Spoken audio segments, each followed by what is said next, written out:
So my name is Adelyn Zhou, and today I'll be sharing with you a bit why direct mail, yes, direct mail is becoming, again, the hottest marketing tactic.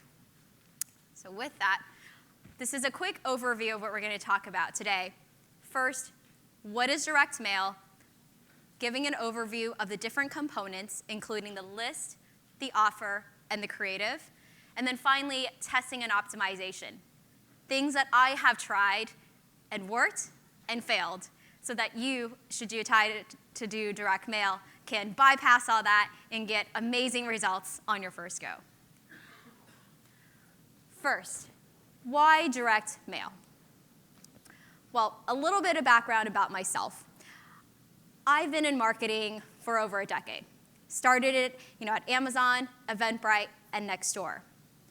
And during that time, I've seen how Google CPCs have grown to exorbitant rates.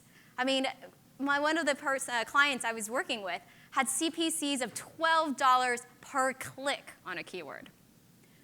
I've also watched how fans on Facebook become virtually worthless when Facebook decides to change their algorithm. And I've also tested endless display ads. According to my Google rep, they're always working. They always want you to do display ads. But none of that ever seems to work. And so I finally stumbled back into one of the most traditional forms of marketing, direct mail. And it actually worked. And so now I've been working with, as a founder of Asend Direct, working in shared direct mail and independent solo direct mails with clients such as Oscar, Health, Ferry, and a bunch of others. So first, you've probably seen pieces like this: AAA, Lending Club, Animite, SoFi, One Medical, and even Dish TV. Or these, shared direct mailers, which might have lots of brands together in one. And the common thing is that they're being sent because direct mail works. So 70% of consumers say that they open their mail, even those that they can label as junk mail. I mean, does that even come close to email? If email you get 30% open rates, you're like, yes, I got 30%. Whereas in direct mail, 70% of it is open. 65% of consumers of all ages have made a purchase as a result of direct mail. And of course, the final question is, what are response rates? On average, direct mail can generate a 1% response rate to a list of people that don't know you, and a 3.7% response rate for folks that have an idea of who you are. Brands and companies send direct mail because it works. Here is a report from an April 2015 DMA report on the conversion rates of different types of marketing. Telephone is incredible, but it also is very, very expensive and time-consuming. Direct mail, here it's 3.7%, as I mentioned, and 1% for a prospecting list of new customers. And then you have mobile, paid search, social media, where the conversion rates really, really go down. What makes direct mail unique? Couple of things. One, geographic targeting. There is no other type of marketing where you can target someone not just on their street, not just, but actually to their individual home. You can get to their unit number or their apartment's location by using direct mail. If you are a location-based kind of company, if you're trying to launch in a certain geography, direct mail can work wonders. Second option is you can tap unreachable segments. When you're doing online, especially if you're doing Facebook, you're limited to the population that actually are on Facebook. With direct mail, you can reach people who are much younger or actually much older who don't use Facebook or digital marketing channels. Third, you have a significantly lower cost of acquisition. The reason why direct mail can actually be significantly lower in cost is that because you have less competition. On traditional marketing channels, you now have these algorithms where you're bidding against your competitors for that one view, for that one eyeball space. Whereas on direct mail, your base cost is the cost of postage and the cost of printing. That never goes up, except when the USPS raises rates. But fundamentally, you're still going to pay 40 cents for that one postage. And so it doesn't matter how many other people are trying to compete for that same mail slot. That cost is fixed. So you won't have to pay $12 for that single click as you do on Google. You're going to have a set price. And then fourth, if you're like any marketer, you're trying to diversify your marketing channels. You don't want to be beholden to SEO only, or to Facebook, or to Pinterest. You want to spread out your channels and reach people through multiple areas and do multi-touch attribution. And direct mail allows you to reach them at home. So who does it work for? It definitely works for B2C. It's also amazing for B2B companies, where you can send to people's offices and their work locations based upon their titles. So you can send to HR managers, CEOs, finance people. It also works great for startups. I'll show you lots of other examples of startups using direct mail. And finally, large companies. Everyone from Macy's to Crate & Barrel to AAA, all of them send endless direct mail, and I'm sure you probably received one of those pieces. So overview. Now that I convinced you on how amazing direct mail is, you're like, how do I actually create a direct mail program? First, there are three main components to direct mail. First, the list. The list is who you're sending to. Just as in any marketing channel, the list is one of the most important things. You want to make sure, if you're selling a baby product, to send it to new moms. If you send a new baby product offer to a 22-year-old, no matter how good that offer is, no matter if you're offering a free stroller, they're never going to convert. So make sure your list is to the right audience. Two, the offer. The offer is what you give to them. It can be a discount, promo code, free white paper, or even free Amazon gift cards for taking a call. Seen it all. And third is a creative. The creative is what the piece actually looks like. It can be in different formats, like postcards or mails. And then fourth, which is, I like to call it a bonus thing, is USPS. And the reason why I bring up USPS is by understanding how the Postal Service works, you can quote-unquote game the system to get really great rates on postage that can save 20, 30, or even 40% off of the cost of your mailing. So make sure you work with someone who knows how to work the USPS system to get you the best rates. So in more detail, the list. There are two types of lists. There's the house list and the rental list. House lists are what you own yourselves. They are your existing customers, people who signed up for your email list, people who already are familiar with your brand. They're typically free, but they do sometimes need cleaning because they might be old or outdated. There are services that you can use to help you run through address and clearing databases to make sure that those are up to date. Rental lists, on the other hand, are great for prospecting new customers. They are what you would buy from a company such as Axion, Experian, or any list broker. For those lists, they typically cost between $50 to $250 per 1,000 records. And those are what you can send to get new people to be familiar with your service. And then with whatever list that you buy, there's countless demographic traits that you can optimize for. So you can optimize for geography. If you're a startup focused in New York, you can buy lists of people who only live in Manhattan or Brooklyn. If you know that your customer tends to be higher income and higher educated, buy lists of people who are college graduates. Buy lists who are married, who have income, and also even language. All of these segments are up for purchasing.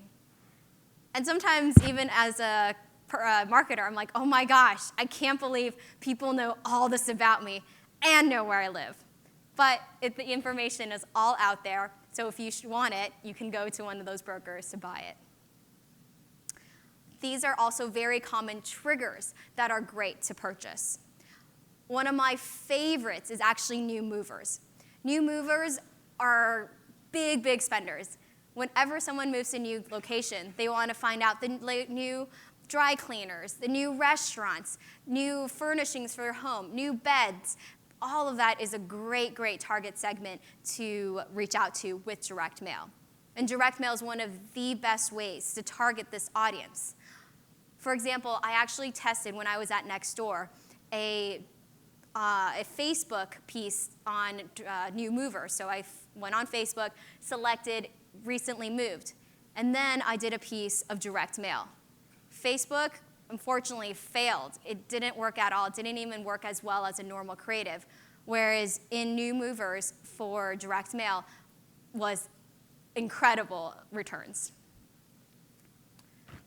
Next, the offer. The offer is what you give. It is what you offer to someone to try to convince them to take out their phone or to go onto that website, to type in your URL and sign up for your service. It's typically tracked with a promo code, and it's valuable, tangible, and clear. Don't try to add multiple offers onto one creative. Focus on one offer. As a growth company, startup, you're probably also going to want to constantly A/B test different offers. So to use one offer per creative, but send different creatives to different lists and people. So when you're doing a direct mail piece, you're constantly also A/B testing everything. Here's some endless possible offers that you can test. I would say if you have an offer that's working great online, definitely use that and port it over and test on direct mail first. And then you can always add different ones, different promotions, different values off, sweepstakes, results, white papers. And I was saying an HR company that I worked with actually gave people $100 Amazon gift cards from direct mail if they would just take one of their calls. So it's worth it. Also for you, if you ever get a piece, to just take that 20-minute call and get $100. Here are some examples. AAA offering a free thermos because you might be cold, your car's on the side of the road, and doesn't work. So thermos is great. Dish TV, $200 off. Also notice here, you repeat that offer multiple times throughout your creative. We have the offer written on top with the little card, and again in the copy, so that people cannot miss it. This is Square. They were sending B2B to new business owners about their Square reader, and they were offering a free Square reader.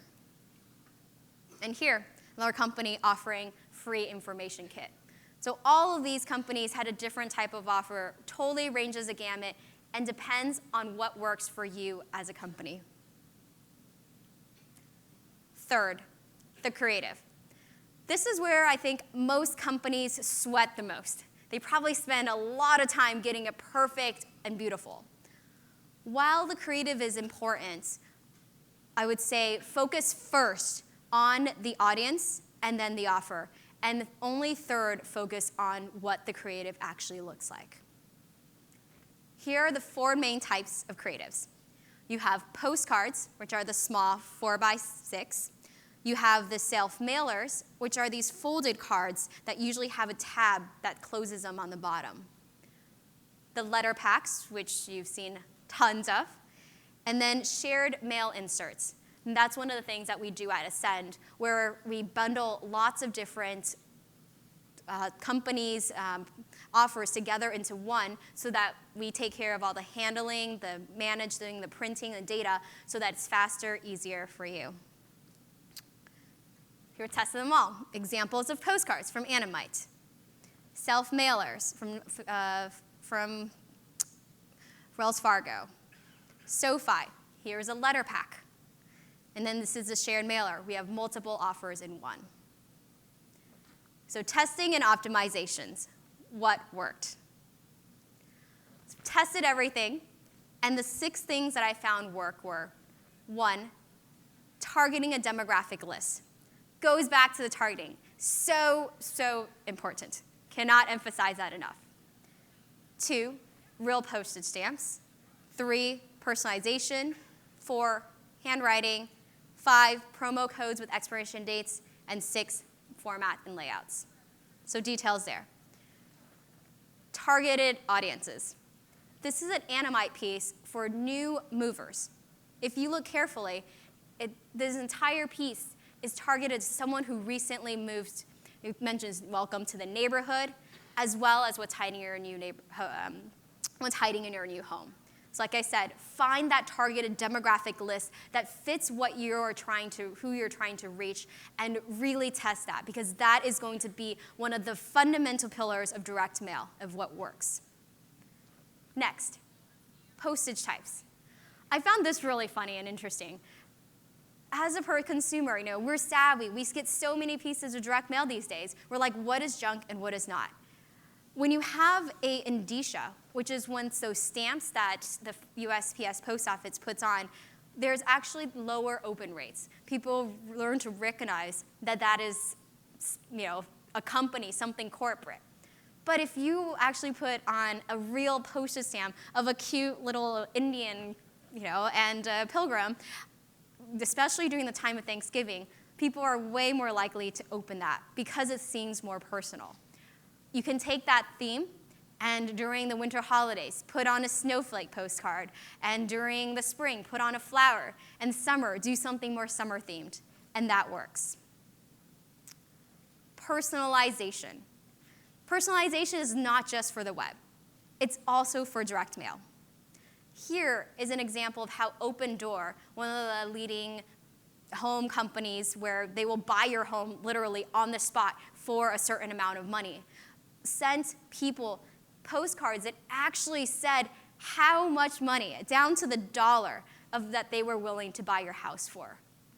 As you can imagine, these definitely caught the attention of those people living in those homes, and they got tons and tons of calls for people who were willing to sell their home. And here, this is an example of direct mail at Nextdoor. This is something that I worked on optimizing. I'll point out some things that you might have not noticed. So here, Nextdoor, for those who don't know, is a social network for neighborhoods where I, as a neighbor, can invite you, Jane, who lives 3 doors down from me, using a piece of direct mail. Here, you'll notice that babysitter needed on Monarch Reach. Monarch Reach is actually my street. And then there's a garage sale this Saturday on Baltimore Drive. Baltimore Drive is actually Jane's street. And so when Jane receives it, she's like, oh my gosh, there's 2 street addresses that I actually recognize. And by doing something like that for personalization, because you know their geography and where they live, this can improve conversion rates. Handwriting. Example of One Medical, using handwriting to personalize the beginning of a message. And when people see handwriting, they assume it's someone that they know or something that someone spent time writing, and they're much more likely to open and conversion rates increase. And then finally, promo codes and expiration. Make sure that you have a promo code for tracking as well as an expiration date, because that helps move people faster and to convert sooner. And then form and layout. This is fun. This is AAA, where they actually send people home a card where people can fold it and make it into a 3D card to put on their desks. Finally, test, test, test. Through over 50 A/B tests, I was able to increase conversion rates of direct mail by over 400%. So everything you do online applies in direct mail. And again, here are the key takeaways. I won't read them in detail, but you can take a look and let me know if you have any questions. Thank you very much. Great. First question, how do you do with attribution beyond last touch? Someone who may get your DMPs, see your TV ad, go to your website, and call you. So absolutely. Promo code is great for some of the attribution. You know if someone signed up with your promo code. But the other beautiful part about direct mail is you actually know where they live. If you are a company that sends people products to their homes, if you're an e-commerce company, you're a service company, you ask them for their address. And you can do a look back to see how many people in that geography that you sent pieces to actually converted. So it's like one of the cleanest forms of attribution. Next, how do you deal with attribution beyond, oh, that's the same one. What is the minimum budget to get started with direct mail? What is CPM rate? So direct mail, there's a couple ways. If you're doing shared direct mail, like I said with Asend, I can show you our pieces, but that is much cheaper. It can be as low as 10 cents a piece. So it could be a few thousand or $10,000 for one test to send to over 1,000 addresses. Otherwise, you can do it on your own. I mean, in the really, really early days at Nextdoor, we hacked it together. We had a printer sitting on my desk and just printed out postcards that we then took to the local USPS shop to see. And then when we saw traction there, that's when we started building it out, looking for vendors, and getting other people to help. And then CPM rate, I think you mean how much does it cost per piece? A piece of direct mail can vary anywhere from under 10 cents when you're doing that shared direct mailers that I was talking about that we do at Asend Direct, or it can be as high as $1 a piece if you want to get super fancy, like that AAA example where you can fold cards and do all that. Typical costs range from probably 35 cents to 60 cents a piece for direct mail. And then for B2B, should you mail to your home or office? Definitely office. The reason for that is with B2B, you know where they work, and people assume and want to receive work-related emails, work-related mail at work. And then also, you have their titles and their full names of their work address, but you don't always have that same information for them at home. So with B2B, definitely at work. And then, is handwriting literally a handwriting or just a font? There's definitely handwriting font. So with the example of One Medical, that was a handwriting font. Otherwise, if you're willing to spend and splurge, there's actually machines that can write handwriting that looks like handwritten notes. So those get a little bit more expensive. And then the third option is you can actually outsource it.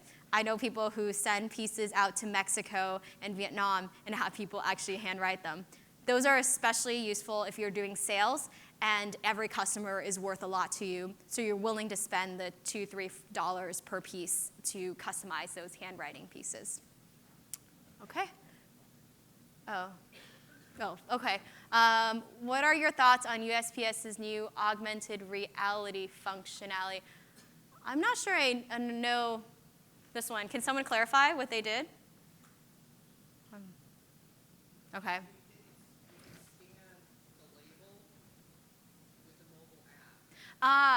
Okay, so you mean a consumer can scan a label with the mobile app. So I've not seen those work well. People are still, have you ever scanned a piece of mail? Okay, I would say most people, even with QR codes and things like that, most people still don't scan things in scan codes, and so I've not seen that work. Definitely worth a try. Traditionally, I still have seen driving back to websites being the best, and then driving to apps as a second alternative. You have to think about the experiences of a user. They're typically taking direct mail from their mailbox, probably standing in front of a, hopefully, recycling bin here in San Francisco, and just sorting, yes, no, yes, no. And then once they see something that catches their eye, then they'll take it home and open it up on their desk. And then usually they may or may not scan something. That's actually probably one of the last things they do. So probably not there. Okay. big challenge with direct mail are long lead times reduction in delivery. Have there been big improvements in lead times, new technologies in recent years? Yes. So direct mail definitely does take a lot longer in lead times. The reason being is you need to work with a print shop, and usually that takes about a week and a half to 2 weeks to set up, do, and produce. And then you have to wait for that piece of mail to actually reach someone's home. And usually, depending on how you're sending that piece of mail, it can take anywhere from 3 days to over a week. There have definitely been technologies that have cut the lead time, especially on that print side. There are a couple super interesting companies, Lob here in San Francisco, where it can do a lot more programmatic direct mail. So you can connect your system to an API, and as soon as someone triggers something, for example, I don't know, an order, or they come into your database, you can automatically send them the piece of direct mail. And those can be turned around in probably less than 24 hours and reach people's homes within 3 days. Another super cool company is called Pebble Post. They have created programmatic direct mail for retargeting. It blows my mind because you now can go visit a retailer's website online, browse, leave, and then 3 days later, in your home, will be a piece of direct mail with a picture of that bag or that T-shirt that you were looking at, sent to your home in a physical piece of mail printed on a postcard. They've seen conversion rates of 8% or more on those, and it's like super, super powerful, especially if you're doing e-commerce. Okay, and then I guess one more question, as always. What is the optimal frequency? What is the optimal frequency for sending someone direct mail? How many pieces should they get to maximize response? I would say don't send more than one piece every 2 or 3 months. The lead time for signing up for direct mail is definitely this slope shape. Initially, in the first week or 2 weeks, you'll get the maximum amount of signups. Maybe 60–70% will sign up within the first month. But you will continually get people trickling in to sign up to even 180 days later. When I was at Nextdoor, I sent people pieces and saw conversions of some people over 200 days later. And I knew that they'd signed up from direct mail because they used an explicit code. And so I emailed them and had calls with them to figure out, why did it take you over 200 days to sign up? And you get all these excuses and reasons. Someone said that they were sick and in the hospital. Another person was deployed in Iraq. And another person just said, I didn't have time. And so with direct mail, definitely there's a long tail. And don't send them too frequently, otherwise you'll decrease the efficiency of that. One more question, or we're good? Okay. Thank you guys so much, and if you have questions about direct mail and about shared mailers, let me know.